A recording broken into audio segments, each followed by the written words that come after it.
स्मार्तों को क्यों नहीं मानना चाहिए? तो स्मार्त जो हम लोग गृहस्थ होते हैं, परिवार वाले होते हैं, ये सभी देवताओं को मानते हैं, ये पांचों देवताओं को मानते हैं। 5 देवता भी कौन? भगवान शिव, दुर्गा, विष्णु, सूर्य और गणेश, ये 5 ही देवता हैं और 5 ही हमारे तत्व हैं।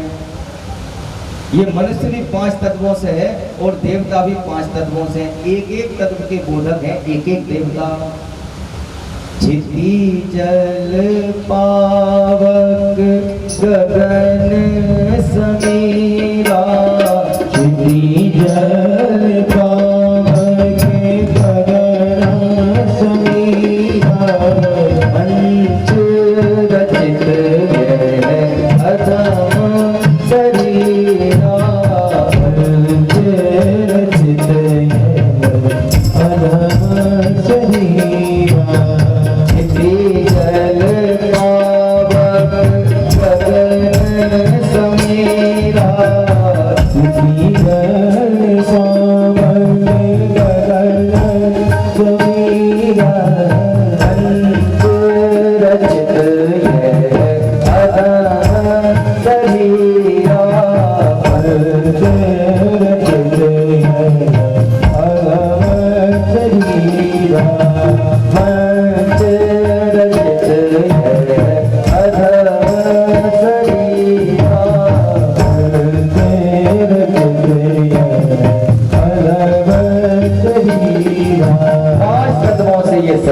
जैसे अधम कहा है, जैसे किसी मटके में विष्ठा भरी हो और वह मटके को बाहर से गंगा जल से खूब धो लो लेकिन उसको पवित्र नहीं माना जाएगा।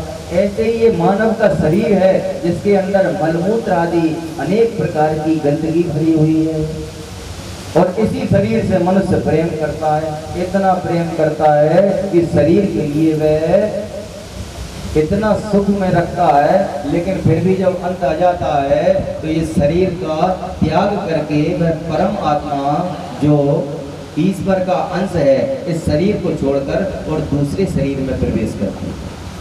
लेकिन ये 5 तत्व से मिलकर भगवान ने जो शरीर दिया है ये देवताओं के लिए भी दुर्लभ कहा है, क्योंकि ये मनुष्य शरीर मोक्ष के मार्ग की चाबी है।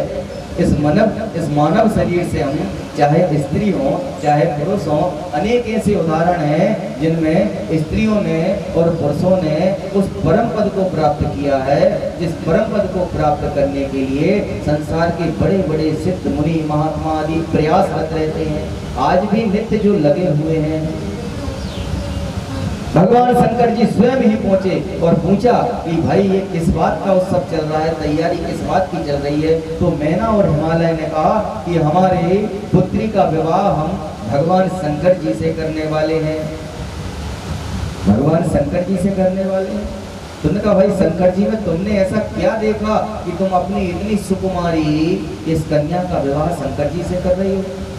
भाई यह कन्या तो विष्णु जैसे देवताओं के लिए समर्पित करना चाहिए। भगवान शिव में तुमने ऐसा क्या देखा? मेरे हिसाब से तो भगवान शिव में कुछ ही नहीं है। भगवान शंकर जी स्वयं ही अपनी बुराई कर रहे हैं। उन्होंने कहा मेरे हिसाब से तो भगवान में कुछ है ही नहीं है। कहाँ तो एकदम नग्न रहने वाले, कहाँ भूत प्रेतों से घिरे रहने वाले, कहाँ नरमंडों की माला धारण करने वाले, कहाँ वह जो है ना तो आचार है ना विचार है, ना उनके माता पिता है, ना कुल है, ना गोत्र है, ना प्रवर है, कुछ भी तो नहीं है। क्या देखा तुमने?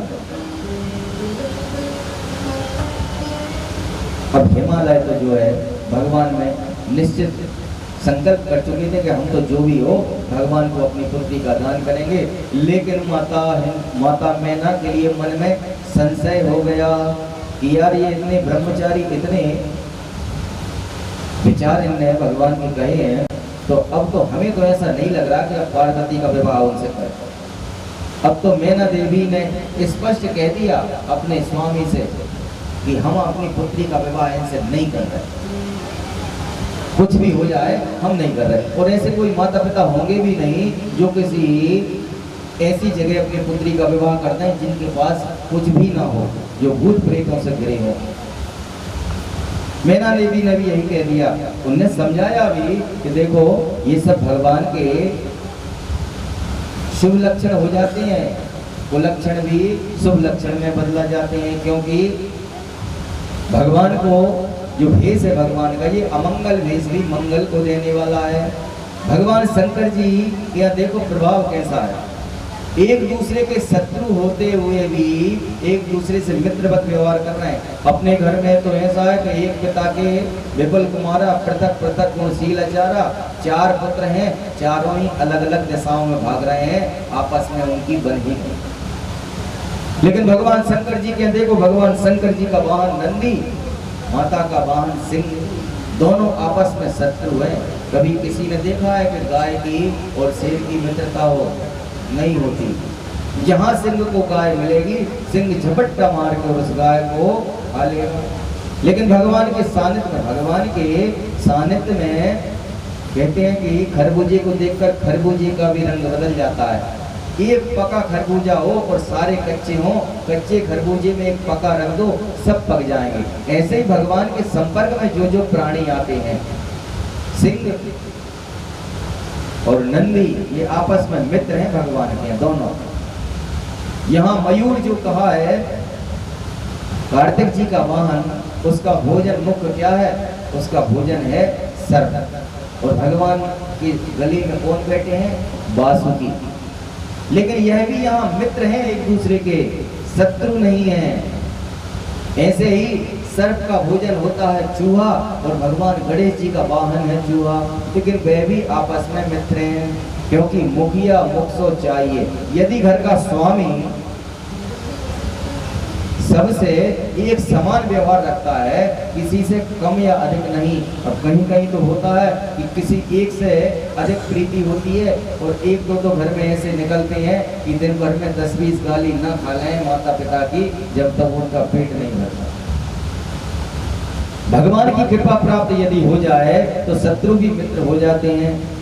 अनेक प्रकार से मैना देवी को उन्होंने समझाया, लेकिन मैना देवी ने तो गांठ बांध ली कि मैं चाहे तो इस अंबिका का गले में रस्सी बांधकर इसको कुएं में डाल दूंगी, लेकिन मैं ऐसी जगह नहीं दूंगी कि जहां इसको दुख ही दुख मिले। अब कुछ नहीं दिखा तो कोप भगवान पकड़ लिया। जब उन्होंने कहा ये नहीं मान रहा है हमारी बात, तो पहले पुराने जमाने में जब लोग अपने गृह का निर्माण करते थे तो प्रत्येक गृह में एक कोप भवन होता था। कोप भवन का अर्थ है कि एक ऐसा कमरा जहां अंधेरा हो, जहां ज्यादा आना जाना ना हो किसी का, उसे कोप भवन कह देते। तुमको ज्यादा गुस्सा आ गई ना, तुम जाओ कोप भवन में, वहीं बैठ कर कोप करो, रो डीपो जो करो, दूसरों को मत दिखाओ। कोप भवन पकड़ लिया। एक कोप भवन पकड़ा था किसने? जब भगवान के लिए, भगवान राम जी के लिए वन के लिए भेजा था। एक कोप भवन वो था, आज एक कोप भवन मैना देवी ने पकड़ लिया, और उस कोप भवन में जाकर मैना देवी बैठ गई, बाहर ही नहीं निकलती। जब कोई नहीं निकला तो हिमालय ने भी कहा भैया हम अकेले तो दान कर नहीं सकते बगैर स्त्री के, क्योंकि जोड़े से ही जो चीज दान करना है, ये विवाह में ही हमने वचन लिया था कि जो भी धर्म करेंगे पुण्य करेंगे वह सब मिलकर ही करेंगे, अकेला कोई नहीं कर सकता। और कन्या के लिए तो माता ही मूल होती है। आज भी माता जब तक संतुष्ट नहीं होती, स्वामी कितने ही घर दे के आए, कितना ही अच्छा वर दे के आए, लेकिन जब तक माता संतुष्ट नहीं होगी, अब तो माता खुद जाती है कि हम तो खुद देख के आएंगे कैसा घर है, कैसा द्वार है, कैसे लोग हैं। लेकिन पहले ऐसा नहीं होता था, दूर से दूसरे लोग जाके और विवाह संबंध हो जाते थे। अब भगवान शंकर जी ने कहा कोई आ ही तो नहीं रहा, तो शंकर जी ने सप्त ऋषियों को याद किया, और भगवान सप्त ऋषि उन हिमालय के घर पे पहुंचे हैं। उनके साथ में अरुंधति नामक उनकी स्त्री भी थी।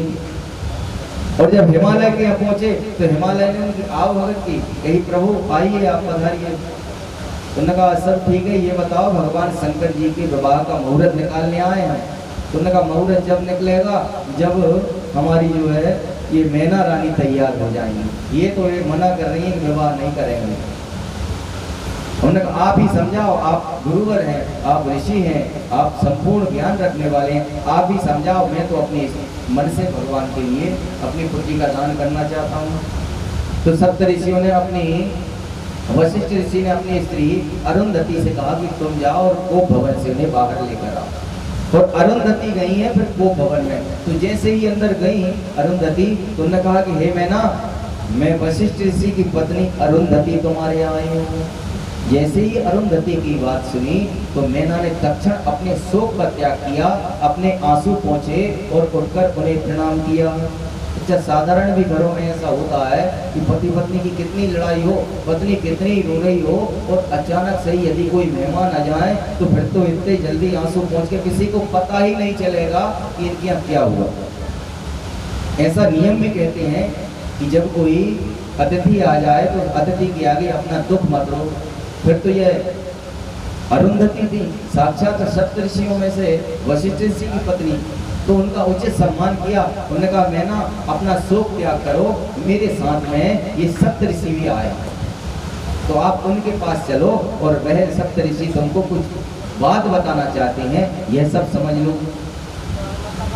अब पहले गांव में एक नियम चलता था कि किसी गांव में यदि किसी की मृत्यु हो गई तो अब जब उनके रिश्तेदार आते थे तो बस स्टैंड से बस से जैसे ही उतरे तो फिर महिलाओं का रोना चालू होता था। अच्छा, हमने एक बड़ी अच्छी बात देखी कि महिलाओं ने अब तो पर्दा प्रथा नहीं है। पहले पर्दा प्रथा थी, पल्लू को इतना डाला अंदर से और वहीं से चल दिया, पूरे गांव को पता चल गया कि इनके यहाँ कोई आ गया। अच्छा, भले ही रोना भी नहीं आ रहा, किसी को आंसू थोड़ी दिख रहे हैं, तो करके जाना है। बोलो शंकर भगवान की। लेकिन अरुंधति को देखते ही उन्होंने अपने आंसुओं का त्याग किया और प्रसन्नता से वह उनके साथ में गई। जब वहां पहुंची तो सप्तऋषियों को प्रणाम किया। सप्तऋषियों ने प्रणाम करके अभिवादन करके सप्तऋषियों के चरणों में ही हिमालय और रानी मैना बैठ गई। तब सप्तऋषि कहने लगे कि देखिए, भगवान शिव जी सर्वदा पूजनीय है, समस्त देवों के पूजनीय हैं। भगवान शंकर जी ऐसे हैं जो सारे देवताओं के वंदनीय हैं। शंकर जगत बंद जगदीशा, सुर नर मुनि सब नावहि सीसा। भगवान शंकर जी के आगे सारे देवता शीश नवाते हैं, तो ये सबके स्वामी हैं। तो तुम निसंकोच होकर अपनी पुत्री का उनके साथ विवाह कर दो। यदि विवाह नहीं करोगी तो भगवान वरदान तो दे चुके हैं पार्वती जी को, तुम यदि इच्छा से नहीं करोगी तो भगवान स्वयं अपनी इच्छा से विवाह कर लेंगे, लेकिन उसमें भी तुम्हारा ही अपयश होगा। इसलिए अच्छा तो यही है कि तुम भी अपने मन से उनका विवाह कर दो। तब भी यदि तुम नहीं मानते तो जैसा महर्षि पिप्पलाद ने पद्मा के चरित्र के साथ हुआ है, वह मैं तुम्हें एक कथा सुनाता हूँ। इस कथा से तुम कुछ सीख लेना। हिमालय और मैना देवी बड़े ध्यान से उन सप्तऋषियों की कथा सुनने लगे। तो सप्तऋषि कहते हैं कि सुनिए, प्राचीन समय में एक राजा थे, उनके 100 पुत्र थे, जिनका नाम, राजा का नाम था अनरण्य। क्या नाम था राजा का? अनरण्य। और उनके 100 पुत्र थे और उन 100 पुत्रों में एक पुत्री थी। पुत्र 100 पुत्री 1, तो 100 पुत्रों में एक पुत्री थी। उस एक पुत्री से राजा अत्यंत प्रेम करते थे, समस्त उनके भाई भी उनसे अत्यंत प्रेम करते थे। और वह इतनी रूपवती थी कि स्वर्ग की अप्सराएं भी उसके सामने फीकी पड़ जाती थी। नाम था उस कन्या का पद्मा। पद्मा उस कन्या का नाम था। एक बार वह कन्या पद्मा अपनी सखियों के साथ में और सरयू किनारे स्नान के लिए गई। उसी समय पर महर्षि पिप्पलाद का आना हुआ। अब ये महर्षि पिप्पलाद भी कौन है? तो पीपल के कोटरे में रहकर, पीपल को खाकर अपना जीवन यापन करने वाले, पीपल को खाने से इनका नाम पिप्पलाद पड़ा। महर्षि दधीची का नाम सबने सुना है। महर्षि दधीची जिन्होंने दक्ष का यज्ञ त्याग कर दिया था, भगवान शिव को भाग न देकर उन्होंने उस सभा का त्याग कर दिया था, वही दधीची के पुत्र पिप्पलाद हुए हैं। क्योंकि जिस समय दधीची देवताओं का कार्य सिद्ध करने के लिए उन्होंने अपने शरीर का दान किया, ब्रह्मांड का दान किया। और शरीर का दान भी ऐसे वैसे नहीं किया, सारे देवताओं को आवश्यकता थी। क्योंकि जो राक्षस था, उस राक्षस को ऐसा वरदान प्राप्त था कि वह किसी भी अस्त्र शस्त्र से नहीं मरेगा। और महर्षि दधीची को ऐसा वरदान प्राप्त था कि इनके शरीर की हड्डियां वज्र की तरह होंगी। महर्षि दधीचि ने स्वेच्छा से अपने शरीर का दान किया। और कैसे किया? गाय को अपने शरीर पर नमक डालकर, और गाय चाटती थी, और गाय ने इतना चाटा उनके शरीर को कि सारा मांस, रक्त, सब कुछ गाय ने चाट कर साफ कर दिया, और केवल अस्थि मात्र शेष रह गई। यानी वह अस्थि के रूप में भी जीवित अस्थियां थी दधीचि ऋषि की। दधीचि ऋषि की उन अस्थियों से 3.5 अस्त्र बने हैं, 3 धनुष बने हैं। एक धनुष भगवान शंकर जी के पास, एक धनुष भगवान राम जी के पास, और एक धनुष अर्जुन के पास था। और आधा जो अस्त्र था वो वज्र था जो इंद्र के पास मिला। तो उन्हीं दधीचि ऋषि के पुत्र हुए हैं शिलाद मुनि, पिप्पलाद मुनि। और पिप्पलाद मुनि ने जब उस पद्मा को देखा तो वैसे तो वह मुनि थे, काम विकारों ने छू भी नहीं सकते थे, लेकिन ये भगवान ने ऐसा लीला रची थी कि आज उन्हें पिप्पलाद ऋषि को उन पद्मा को देखकर वह उस पर मोहित हो गए।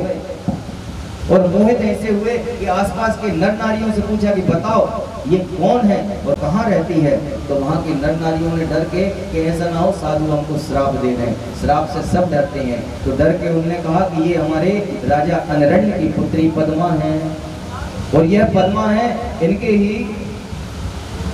100 भाइयों, ये अकेले 100 भाइयों में एक कन्या है।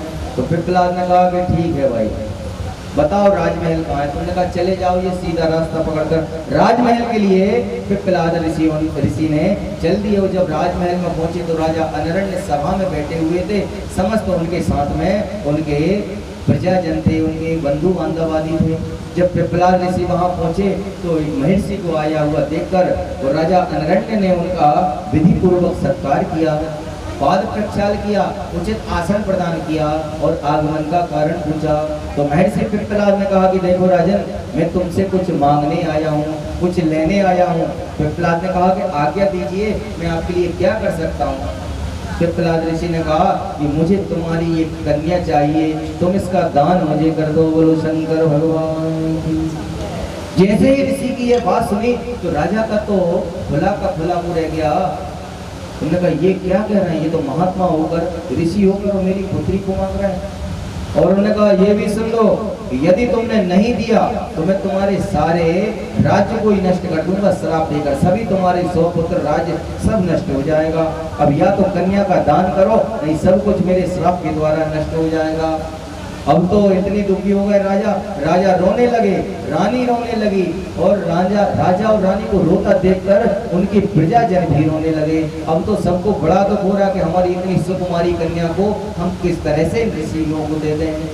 तब जो मंत्री थे उनके चतुर, उन्होंने उनसे कहा कि देखो राजन, एक देश को बचाने के लिए यदि एक नगर का भी हमें समर्पण करना पड़े, बलिदान देना पड़े, तो एक देश को बचाने के लिए एक नगर का बलिदान दे सकते हैं। और एक नगर को बचाने के लिए यदि एक घर का बलिदान देना है तो राजा एक घर का बलिदान देकर उस नगर को बचा सकता है। और प्रजा को यदि एक कन्या को दान करने से आपकी तो पूरी प्रजा ही आपके पुत्रों और पुत्रियों के समान है। तो यदि आप अपनी कन्या का दान कर देंगे तो सारा नगर बच जाएगा, नहीं तो एक कन्या के चक्कर में सब मर जाएंगे।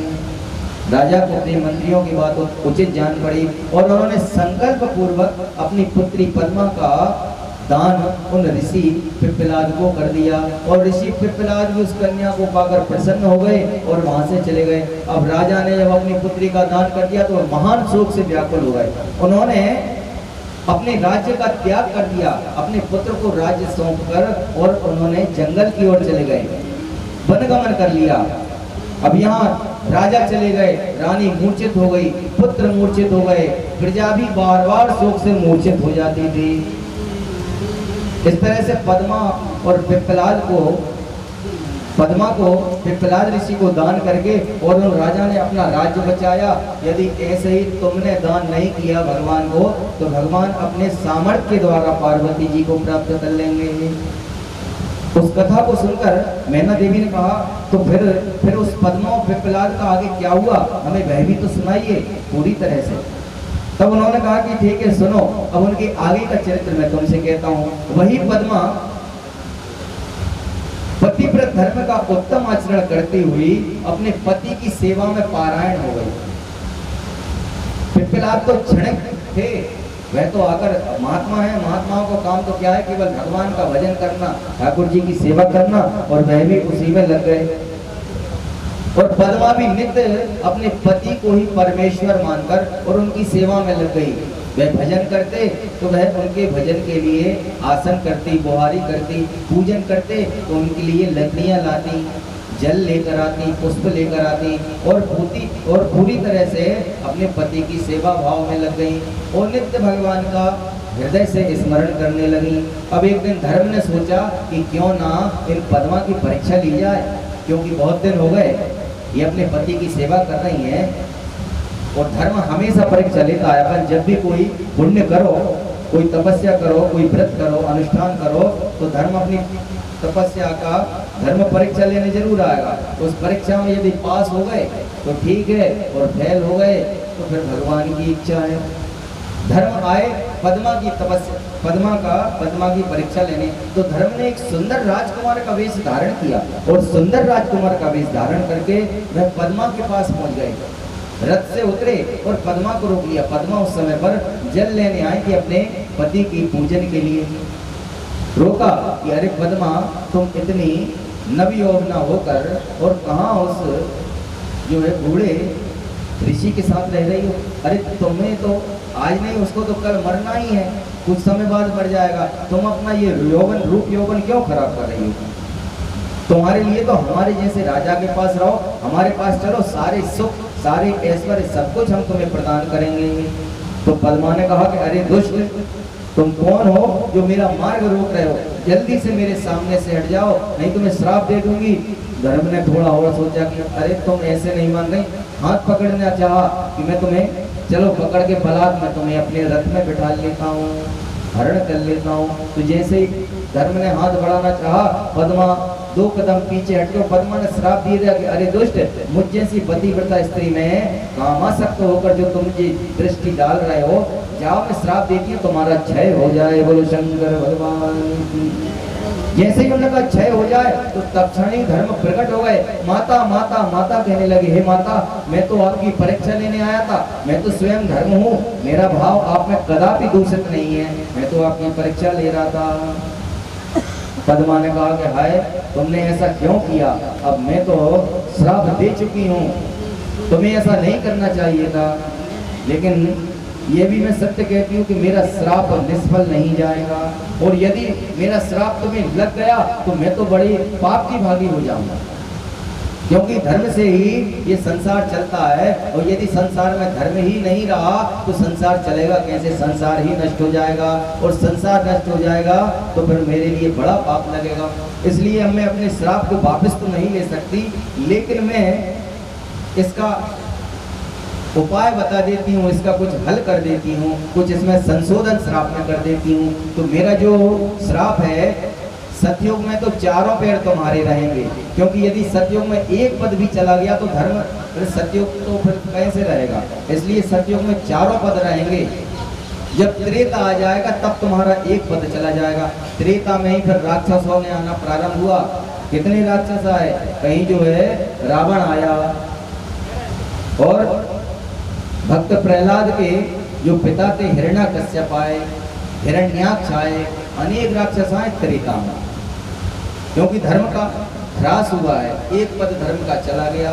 तो त्रेता में 3 पद तुम्हारे रहेंगे, द्वापर में फिर 2 पद बचेंगे, और जब कलयुग जाएगा तो कलयुग में 1 पद रहेगा। और जिस समय पर ये तुम्हारा 1 पद भी गिरने वाला होगा, तब भगवान स्वयं अवतार लेकर और तुम्हारी धर्म की रक्षा करेंगे। क्योंकि भगवान भी कब अवतार लेते हैं? तो विप्र धैन सुर संत हितय लीन मनुष्य अवतार। भगवान नारायण ब्राह्मणों के हित के लिए, गाय के हित के लिए, देवताओं के हित के लिए और संतों के हित के लिए बार बार इस संसार में अवतार लेते हैं। तो जिस समय पर तुम्हारा 4था पद गिरने वाला होगा, तब भगवान स्वयं अवतार लेंगे। इस तरह से मेरा श्राप भी रहेगा और तुम जैसे तैसे जीवित भी बने रहोगे। बोलो शंकर भगवान की। तो कलयुग में आपको समझ में आया कि धर्म को लंगड़ा क्यों कहा गया है? ये पद्मा के श्राप के द्वारा ही कलयुग में धर्म केवल 1 पैर पर खड़ा है। त्रेता में 3 पैर होते हैं, द्वापर में 2 पैर होते हैं। इस तरह से वशिष्ठ जी ने कहा कि हे शैलेंद्र, तुम्हारा हित जिसमें होगा वही मैं तुमसे कहता हूँ, तुम अपनी कन्या का निसंकोच होकर भगवान को दान करो, क्योंकि भगवान तो सबके स्वामी हैं। बोलिए शंकर भगवान की, शिव महापुराण की जय। अब कुछ थोड़ा सा माता मैना को और हिमालय को मन में संतोष हुआ कि सप्तऋषि हैं, इनकी बात अन्यथा नहीं जा सकती। सप्तऋषियों की बात सुनकर और मैना ने और हिमालय ने निश्चय कर लिया कि ठीक है, हम अपनी पुत्री का विवाह करेंगे। तो अब तुम जाकर कह दो भगवान से कि विवाह की तैयारी करो और हम भी शीघ्रता से आपके लिए लग्न पत्रिका भेजेंगे। आज हमारे इस सप्तम दिवस में भगवान शिव के विवाह का ये महोत्सव है। इसमें लीला के द्वारा भगवान के दिव्य स्वरूप का दर्शन करेंगे और हम भगवान की दिव्य कथाओं का भी आपको श्रवण कराएंगे। अभी कुछ समय बाकी है भगवान की बारात आने में, भगवान की बारात भी आएगी, तो उसमें कुछ समय बाकी है। अभी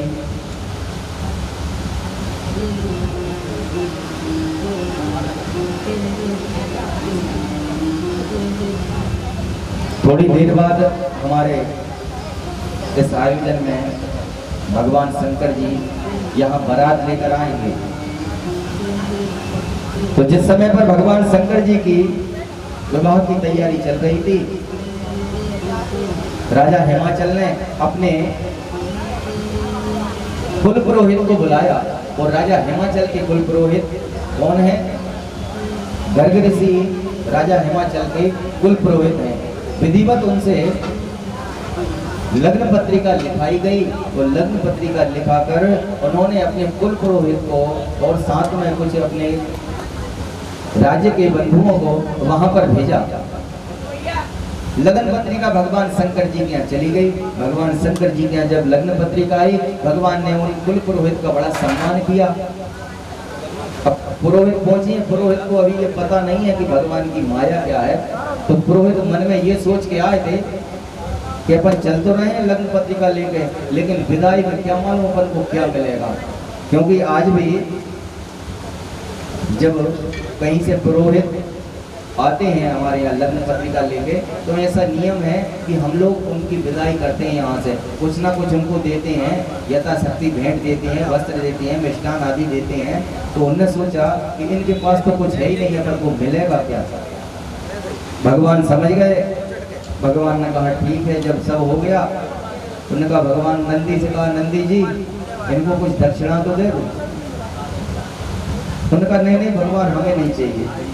अब ये तो वो तो मन में ये सोच रहे कि इनके पास दक्षिणा में है क्या, कुछ तो दिख नहीं रहा। यहाँ पे ये कह रहे हैं दक्षिणा दे दो, इनके पास तो ये तो आभूषण भी नहीं पहनते कि आभूषण एक आध उतार के दे दें। ये तो कहीं सांप बिच्छू ततैया ये इनके आभूषण है। भैया ऐसे आभूषण, ऐसा उपहार हमें नहीं चाहिए। और ज्यादा कुछ है तो हमें तो जहाँ राख के ढेर दिख रहे हैं, जगह जगह भस्मी के ढेर दिख रहे हैं, क्या देंगे। फिर भी भगवान ने कहा कि आप जाइए नंदी जी के साथ में, ये आपके लिए ऐसा थोड़ी होता है कि आप बगैर भेंट के जाओ, कुछ तो लेके जाओ। नंदी जी के पास गए तो नंदी जी तो भगवान के अति प्रिय सेवक हैं। नंदी जी ने भी वहां जाकर और उनके सामने भस्मी को भरा पोटली में, भस्मी को पोटली में भर के बांध के और उनको दे दिया कि लो ये हमारे यहाँ की विदाई है। पुरोहित जी ने मन में सोचा कि देखो हम कह रहे थे कि मिलना तो कुछ है नहीं है, ये राख और मिल गई, अब राख का भजन और ले जाओ, अपमान कर नहीं सकते कि जहाँ वापस कर दो। ले गए। उन्होंने सोचा कि रास्ते में ये मान सरोवर पड़ रहा है, इस मान सरोवर में विसर्जन कर दो इसको। और जब मान सरोवर के यहाँ ले जाके और उस पोटली को खोला तो वह राख क्या बन गई, सुंदर आभूषणों में बदला गई। बोलो शंकर भगवान की जय, शिव महापुराण की जय। ये भगवान की ऐसी लीला है कि भगवान ने सब कुछ सबको दे दिया और स्वयं अपने पास कुछ नहीं रखा, लेकिन कुछ ना होते हुए भी भगवान के पास सब कुछ है। क्योंकि सारे संसार की मूल शक्ति तो भगवान के पास, फिर भगवान के पास कैसे कुछ नहीं होगा। अब यहाँ पर हिमालय ने सोचा कि भगवान की बारात आएगी, बड़ी बारात आना है, तो भैया ऐसी तैयारी करो कि बारात देखती रह जाए कि हाँ भाई किसी राजा के यहाँ विवाह हुआ था। तो उन्होंने विश्वकर्मा को बुलाया और विश्वकर्मा को बुलाकर उनसे कहा ऐसा मंडप सजाओ, ऐसी तैयारी करो कि कोई फिर जो है अचंभित आश्चर्यचकित रह जाए। तो विश्वकर्मा ने भी इतना बड़ा मंडप बनाया, उस मंडप की शोभा देखने लायक थी। उस मंडप में विश्वकर्मा जी ने सब देवताओं की मूर्तियां बनाई और ऐसी मूर्तियां बनाई कि वह ऐसी लगती थी कि ये तो साक्षात जीवित हैं, जो अभी बोल पड़ेंगे। इंद्रदेव की, ब्रह्मदेव की, विष्णु की, शंकर जी की, नारद जी की, अग्नि की, वायु की, वरुण की, दिक्पाल की, लोकपाल की, समस्त देवताओं की मूर्तियां बनाई। और ब्रह्मा और विश्वकर्मा जी ने ऐसे रचना रची कि जहां जमीन थी, जहां जमीन का दर्शन होता था वहां जल रहता था। ऐसा लगता था कि यहाँ पानी भरा है, लेकिन वह जल जमीन होती थी। और जहां ऐसा लगता था कि ये जमीन है, वहां जल भरा रहता था। विचित्र मंडप की रचना, जिसका वर्णन करना किसी के मुख के लिए संभव नहीं है। अब शंकर जी ने नारद जी को बुलाया, नारद जी से कहा, देखो भैया, हमारा तो इस संसार में कोई है नहीं है, रिश्तेदार कोई है नहीं है, तो तुम हमारे मन हो। क्योंकि नारद जी कौन है? तो नारद जी भगवान के मन कहे गए हैं। तो बोले, तुम हमारे मन हो, हमारे मन से उत्पन्न हो, तो तुम ही हमारे हो। इसलिए हम तुम्हें एक जिम्मेदारी दे रहे हैं कि सारी जगह निमंत्रण तुमको ही देना है, सबको। और कह देना कि जो शंकर जी के इस विवाह में नहीं आएगा तो शंकर जी समझेंगे कि वो उनका नहीं है। और जब शंकर जी की ऐसी खबर गई, नारद जी ने सब में निमंत्रण दिया, आमंत्रण सबको दिया। अब सब ये सोच के आए कि भगवान ने बुलाया है भैया, तो कोई भी खाली नहीं आ रहा, सब आ रहे हैं अपने अपने परिवार को ले लेके। नारद जी पास में आए शंकर जी से कहा कि भाई, यहाँ तो तुमने सबको आमंत्रण दे दिया। बोले, अब ऐसा करो कि तुम जाओ, देख के आओ उस जगह को कि भाई विवाह की सब तैयारी अच्छे से है कि नहीं है। अच्छा, ये सब काम किसके होते हैं? ये सब काम बीचमान के होते हैं, जो विवाह का मेल मिलाता है, जो दोनों घरों का रिश्तेदार होता है। ऐसे ही नारद जी भी दोनों घरों से, यहाँ ब्रह्मा जी के पुत्र और यहाँ शंकर जी के दूत। अब ब्रह्मा जी और शंकर जी, नारद जी बीच में है, तो यहाँ पर हिमालय के भी रिश्तेदार और शंकर जी के भी रिश्तेदार। तो नारद जी आए जगह देखने को, उन्होंने कहा, देख तो ले हम कैसा क्या तैयारी चल रही है। तैयारी देखने आए तो सबसे पहले आगे आए, तो वहाँ देखा उन्होंने, तो वहाँ तो सबसे पहले उन्हें स्वयं की मूर्ति दिखी। उन्होंने कहा, ये दूसरा नारद भगवान ने कब बना लिया? पास में आए, अरे बोले, ये तो मूर्ति है, ऐसी लग रही है कि मैं स्वयं ही। थोड़ी और आगे चले तो गरुड़ पर भगवान विष्णु जी बैठे। उन्होंने कहा, अरे भगवान भी आ गए पास में। अरे बोले, आंखों का भ्रम है, ये तो विष्णु जी नहीं है, ये तो मूर्ति है। थोड़े और आगे चले तो वहाँ नंदी पर सवार भगवान शंकर जी, वह तो बिल्कुल ऐसे लग रहा है कि साक्षात ही हो। नारद जी ने सोचा कि भगवान इतनी जल्दी बारात लेके ही आ गए, हमको तो अभी देखने भेजा है। पास में गए, अरे ये भी मूर्ति है। अनेक प्रकार के उन्होंने विचित्र मंडप के दर्शन किए। जहाँ जल था वहाँ भूमि थी, जहाँ भूमि थी वहाँ जल था। जब इस तरह से दर्शन किए तो वह पहुंच गए वापस भगवान शंकर जी के पास। और शंकर जी के पास जाकर उन्होंने सारे मंडप का हाल सुनाया कि कैसे कैसे उन हिमाचल राजा ने मंडप की तैयारी की है। भगवान ने कहा, अच्छा, हमारे लिए मोहित करने, देवताओं को मोहित करने, ठीक है। उन्होंने कहा, इनको इनकी तैयारी करने दो, अपन अपनी तैयारी करते हैं। अब भगवान शंकर जी के पास सभी देवताओं का आना हुआ।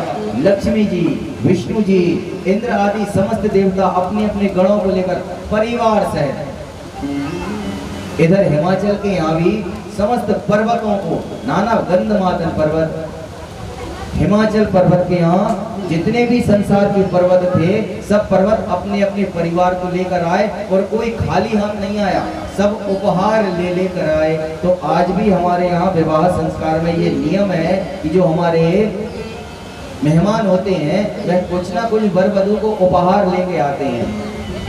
सब क्या सोच के आए कि भाई चलो तो खाली मत चलो, कुछ ना कुछ लेके चलो।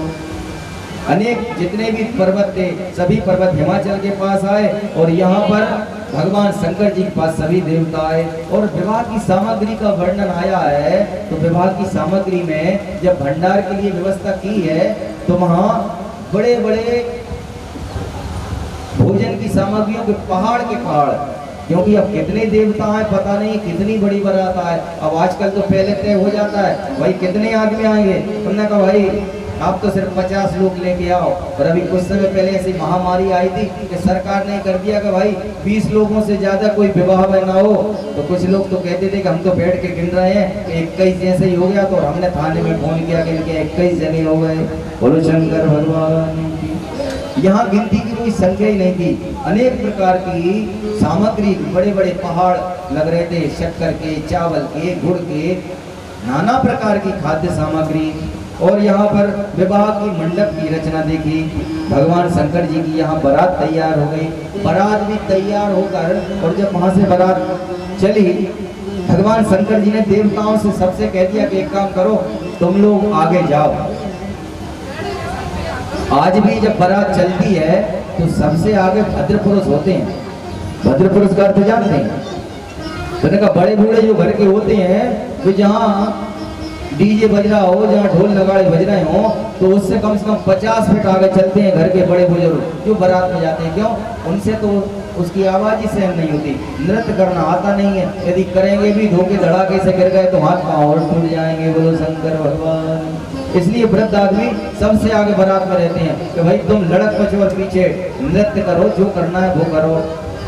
ऐसे ही शंकर जी ने कह दिया विष्णु जी से, अब खग जाने खग ही की भाषा। भगवान विष्णु जी के, विष्णु हृदय शिवा और शिवा हृदय विष्णु, एक दूसरे के हृदय में वास है इनका, और एक दूसरे के हृदय की बात जानते हैं भगवान। भगवान विष्णु जी समझ गए कि अब भगवान लीलाधारी हैं और कुछ ना कुछ लीला करेंगे, तो स्वयं तो आगे देवताओं को लेके चलेंगे। चलो अपन आगे चल रहे हैं, शंकर जी पीछे आएंगे। तो वैसे भी बारात सब आगे होती है और दूल्हा पीछे होता है। अब दूल्हा अकेले नहीं होता, दूल्हा के साथ दूल्हा के दोस्त भी होते हैं। कुछ ऐसे होते हैं कि नागिन डांस करते हैं, कुछ ऐसे होते हैं कि जो जमीन पे लेट लेट के करते हैं। सबसे ज्यादा आनंद तो वो ही लेते हैं बेचारे, घर परिवार वाले तो काम काज में लगे रहते हैं, लेकिन दूल्हा के जो मित्र होते हैं वे उस विवाह का पूरा आनंद लेते हैं। अब यहाँ भगवान के मित्र कौन है? तो भगवान के मित्र भगवान के गण हैं। भगवान ने कहा चलो बारात आगे ले चलो, हम पीछे आ रहे हैं। बारात आगे आगे आ रही। अब जब बारात आती है तो आज भी ऐसा नियम है कि घर की स्त्रियां ऊपर चढ़ जाती हैं छत पर। कोई घोक में पहले अटारी हुआ करती थी, ऊपर चढ़कर देखती हैं बारात में कौन कौन बारात में, कैसी बारात लग रही है, कितने लोग हैं, कैसा नृत्य हो रहा है, कैसे बाजी बज रहे हैं, कैसा श्रृंगार किया है। तो मैना देवी ने भी कहा कि हमने शंकर जी आज तक देखे नहीं है, नारद जी तुम यहीं रुक जाओ और यहीं रुक के बताना कि शंकर जी कौन से हैं, क्योंकि हमने तो ऐसा सुन रखा है बहुत बड़ी विशाल बारात आ रही है। महाराज जी ने कहा ठीक है माता, चलो। तो फिर ऊपर मंगरे पर ऊपर गए, ऊपर जाकर अटारी में बैठ गए हैं माता मैना के साथ में, और भगवान की बारात आना प्रारंभ हुई। सबसे पहले पवन देव आए। जब पवन देव आए तो पवन देव को देखा तो अपूर्व शोभा पवन देव की, बड़ा शांत स्वरूप, एकदम धवल देह, स्वच्छ। देख कर उन्होंने कहा अरे ये शंकर जी यही है क्या? नारद जी ने कहा अरे नहीं नहीं, ये तो पवन देव हैं। उनने अपने भाग्य की बड़ी सराहना की कि जिसके सेवक ऐसे सुंदर आ रहे हैं, उनके स्वामी कितने सुंदर होंगे। पवन देव के पास 10 दिक्पाल आए। उन्होंने कहा यही है? उन्होंने कहा नहीं, ये तो दिक्पाल है। फिर पीछे से वरुण देव आ गए। उन्होंने कहा यही है क्या? उन्होंने कहा नहीं, ये भी भगवान के सेवक हैं, वरुण देव हैं। फिर अग्निदेव आए, उनसे दुगनी शोभा ले गए। अग्निदेव को देख के नहीं, मुझे तो लगता है कि यही शंकर जी हैं। बोले नहीं, ये तो अग्निदेव हैं। एक एक करके जितने देवता आते तो दूसरे से दुगनी शोभा लेकर आते। फिर यम, कुबेर, 10 दिक्पाल, वरुण, फिर भगवान ब्रह्मा जी आए। तो ब्रह्मा जी को देखकर ब्रह्मा जी की भी अपूर्व शोभा, ब्रह्मा जी को देख के कहा क्या यही है शंकर जी? उन्होंने कहा नहीं नहीं, ये तो ब्रह्मा जी हैं, ये शंकर जी नहीं है। अब तो अपने भाग्य की सराहना करें, अरे हमारा हाय हमारा भाग्य, इतना सुंदर हमारी बेटी का भाग है कि जिसके स्वामी के सेवक बारात में इतने सुंदर सुंदर लोग आ रहे हैं, भगवान कितने सुंदर होंगे। मन में ऐसा विचार कर रहे, एक एक करके आते जा रहे। अब जब भगवान विष्णु जी आए तो अपूर्व शोभा भगवान, और गरुड़ पर चढ़े हुए भगवान विष्णु जी अपने गणों के साथ पार्षदों के सहित जब आए तो उनकी अपूर्व सेवा देखकर, और मैंने ने कहा कि निश्चित यही भगवान शंकर जी हैं। तो नारद जी कहा नहीं नहीं, ये तो भगवान के मित्र हैं, शंकर जी नहीं है, लेकिन ये भगवान के मित्र हैं, ये विष्णु जी हैं। तो उन्हें देखकर उन्होंने कहा बताओ, जिनके मित्र इतने सुंदर, तो भगवान कितने सुंदर होंगे। अपने भाग्य की सराहना कर रहे हैं और भगवान पीछे से आ रहे हैं कि हाँ रुक जाओ, हम भी आ रहे हैं लीला बताने। और जब भगवान सब आके बैठ गए, अब मैना देवी देख रही तो दूर से धूल का गुब्बारा उड़ता हुआ चला रहा। बोलो शंकर भगवान की। नारद जी समझ गए कि कौन आ रहा है। नारद जी तो जानते ही है कि भगवान के गण है। अब गण भी थोड़े बहुत तो है नहीं, ये करोड़ों गण है। तो जब नारद जी वहां से उनके गण चले आ रहे तो धूल उड़ती हुई चली आ रही और पीछे वह बैठे भगवान शंकर जी। अच्छा, सबने कहा, शंकर जी ने कहा भाई बारात कैसे निकाली जाती है? जब तैयार हो रहे थे ना तो उन्होंने कहा कि बारात ऐसे निकाली जाती है कि घोड़ा लाया जाता है। उन्होंने कहा यार देखो, जीवन से तो हम नंदी पे बैठ रहे हैं, अब जब हम दूल्हा बन रहे हैं तो नंदी को बुरा नहीं लगेगा कि आप घोड़े पे बैठ गए? नहीं, हम नंदी पर ही बैठेंगे। तो उन्होंने कहा तैयारी में क्या करना है? बोले सब क्रीम पाउडर लगाते हैं, अच्छे श्रृंगार करते हैं। तो उन्होंने कहा हमारा श्रृंगार तो भस्मी है, भस्मी ही लगाएंगे, भस्मी से श्रृंगार करेंगे। और अपने वासुके से कह दिया गले के सर से, तुम भी अपने पूर्ण स्वरूप में आ जाओ। और जितने भी उनके गण थे सब तैयार हो गए। अब भगवान भी तैयार हो गए। और कैसे बैठे? उन्होंने कहा भाई सब लोग तो बैठते हैं सामने मुंह करके, भगवान शंकर जी उल्टे होकर बैठ गए। बोलो शंकर भगवान की। यानी मुंह कहाँ? पूंछ की तरफ, मुंह पूंछ की तरफ और पीठ उधर की तरफ। और भगवान ने स्वरूप कैसा धारण किया? तो पंचानन, 5 मुंह वाले, 5 मुंह, 15 नेत्र और 10 भुजाओंधारी भगवान शंकर जी। अद्भुत भगवान का रूप। और भगवान जब बैल पर बैठे, उल्टे मुंह करके बैठे, और उनके गण भी कैसे कैसे, जिन गणों का वर्णन करना संभव नहीं है। कुछ गण तो ऐसे कि जिनके 3-3 सिर, कुछ गण ऐसे कि जिनका एक भी सिर नहीं है, कुछ धड़कते हुए आ रहे हैं, कुछ लुढ़कते हुए आ रहे हैं। किसी का एक पैर नहीं है तो किसी के 3 पैर हैं, किसी के हाथ नहीं है तो किसी के 4 हाथ हैं। अनेक प्रकार के गण जिनका वर्णन करना संभव नहीं।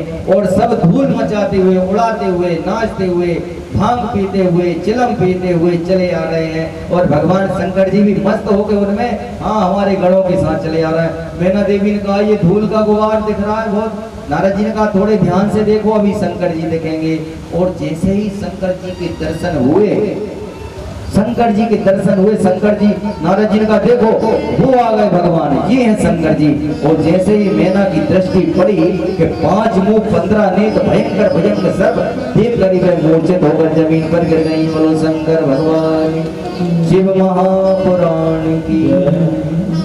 अब मूर्छा खुली तो मूर्छा खुलने से ही और अपनी पुत्री से बहुत बुरा भला कहने लगी कि हाय तूने ऐसी तपस्या क्योंकि इतने सुंदर सुंदर देवता छोड़कर और ये शंकर मिले तुझे। बताओ कितने भयानक हैं। ना इनको पहनने का वस्त्र पहनने का ढंग है, ना इनको चलने का ढंग है, ना इनको बैठने का ढंग है, ना इनका रूप है। मैं तेरा विवाह इनसे नहीं करूंगी। फिर तो माता अड़ गई, चाहे मैं तेरा गला घोड़ दूं, तुझे फांसी लगा दूं, तुझे कुएं में फेंक दूं, लेकिन मैं तेरा विवाह इस शंकर से कदापि नहीं करूंगी। अब तो हाहाकार मच गया। भगवान शंकर जी को जनवासी में रोक दिया। हिमालय ने कहा प्रभु थोड़ी हमारी पत्नी की तबीयत खराब है। अब सही सही कैसे कह रहे हैं? हमारी पत्नी की तबीयत खराब है, थोड़ी हम वेद को दिखाकर उनको सही कर लें, जब तक आप जनवासी में बैठो। अब यहाँ आए तो मैना तो रूठ गई। मैना बोलेगी नहीं नहीं, बारात वापस भेज दो, विवाह नहीं करेंगे, हम अपनी पुत्री का दान इनको कदापि नहीं करेंगे। अब देवताओं में तो शोक हो गया कि अब क्या करें। भगवान विष्णु जी आए, उन्होंने मैना को समझाया, उनसे कहा कि भगवान का ऐसा रूप है कि इस रूप को तो देवता लोग भी तरसते हैं देखने के लिए। ये तो भगवान ने लीला की थी तुम्हारे भ्रम निवारण के लिए, इसलिए मैना तुम अपना दुख त्यागो, भगवान के दर्शन करो। और इधर फिर भगवान को मनाने गए विष्णु जी के प्रभु ऐसी कृपा करो कि अब के विवाह में वैसे ही बहुत आपने अवरोध उत्पन्न कर दिए थे, अब तो आपने माता को ही रुष्ट कर दिया। भगवान अनेक प्रकार से समझा रहे हैं और कह रहे हैं। भगवान शंकर जी की आराधना करती है भगवान विष्णु जी के।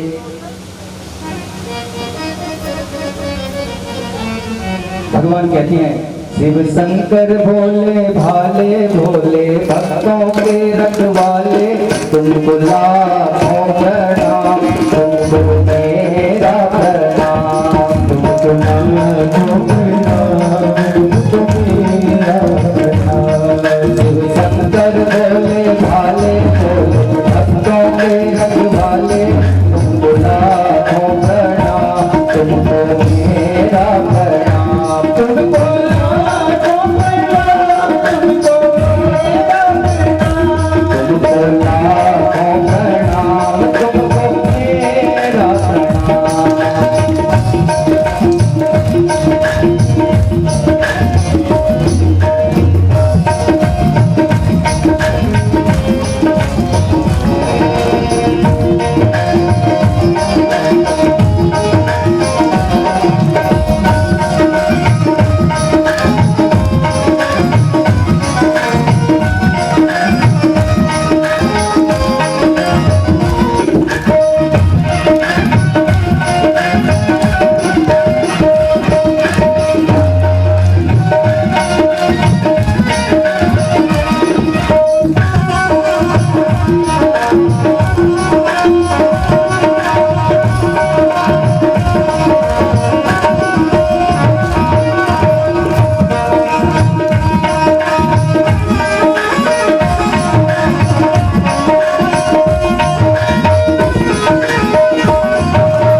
तुमने ये संसार बनाया कभी तुम्हारी माया छाया, तुमने ये संसार बनाया कभी तुम्हारी माया छाया। विष्णु जी कह रहे हैं भगवान तुमने तो ये संसार बनाया, तुम्हारी ये माया है, तुम्हारी छाया है, तो तुम ही तो ऐसा हमारी बात मानो।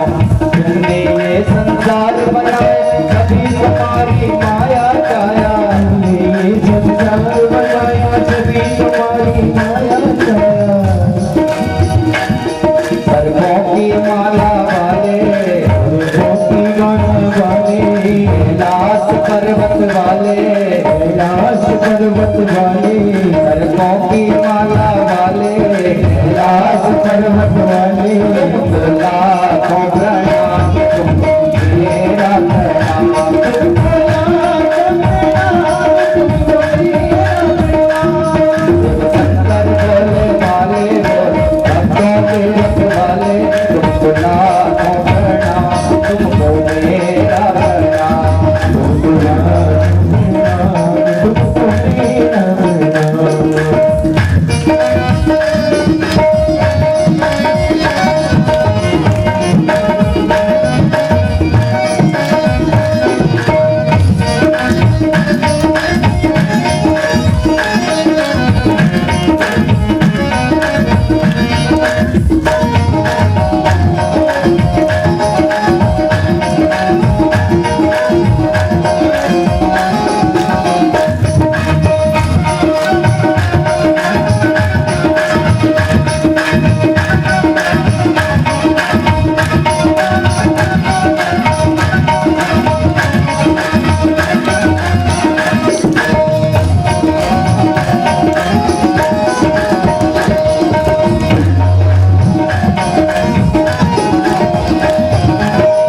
जल थल में तुम अंबर में, तुम हो नगर नगर घर घर में, जल थल में तुम अंबर में, तुम हो नगर नगर घर घर में, तुम हो लहर लहर गण गण, कहाँ नहीं हो तुम जग भर में, तुम हो लहर लहर गण गण में, कहाँ नहीं हो तुम जग भर में। डमरूक बजाने वाले, डमरूक बजाने वाले, शौक बजाने वाले, शौक बजाने वाले, डमरूक बजाने वाले, शौक बजाने वाले, तुमको लाखों प्रणाम, तुमको मेरा प्रणाम, तुमको लाखों प्रणाम, तुमको मेरा प्रणाम। शिव शंकर भोले वाले भोले भक्तों के रखवाले, तुमको लाखों प्रणाम, तुमको लाखों प्रणाम, तुमको लाखों प्रणाम, तुमको मेरा प्रणाम।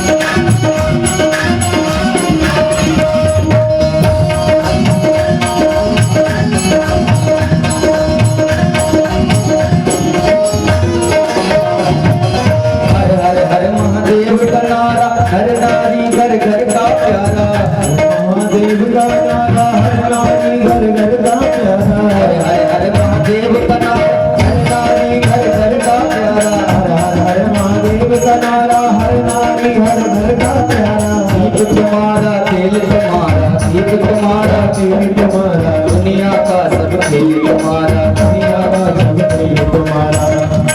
ये खेल खिलाने वाले, ये खेल खिलाने वाले, सब मन को नचाने वाले, मन को बचाने वाले, ये खेल खिलाने वाले, सब मन को नचाने वाले, तुमको लाखों प्रणाम, तुमको मेरा प्रणाम।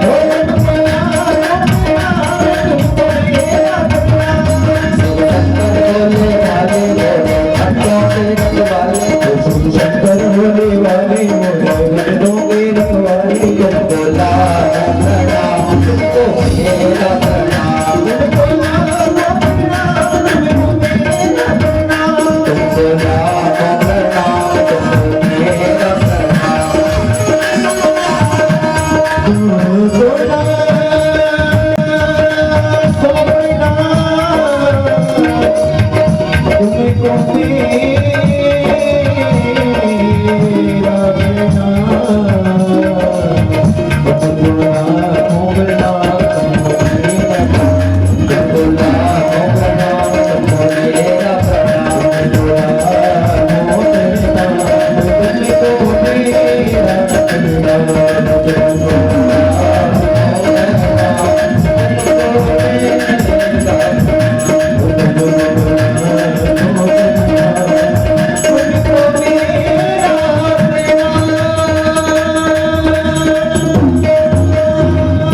बोलो शंकर भगवान की, शिव महापुराण की जय। भगवान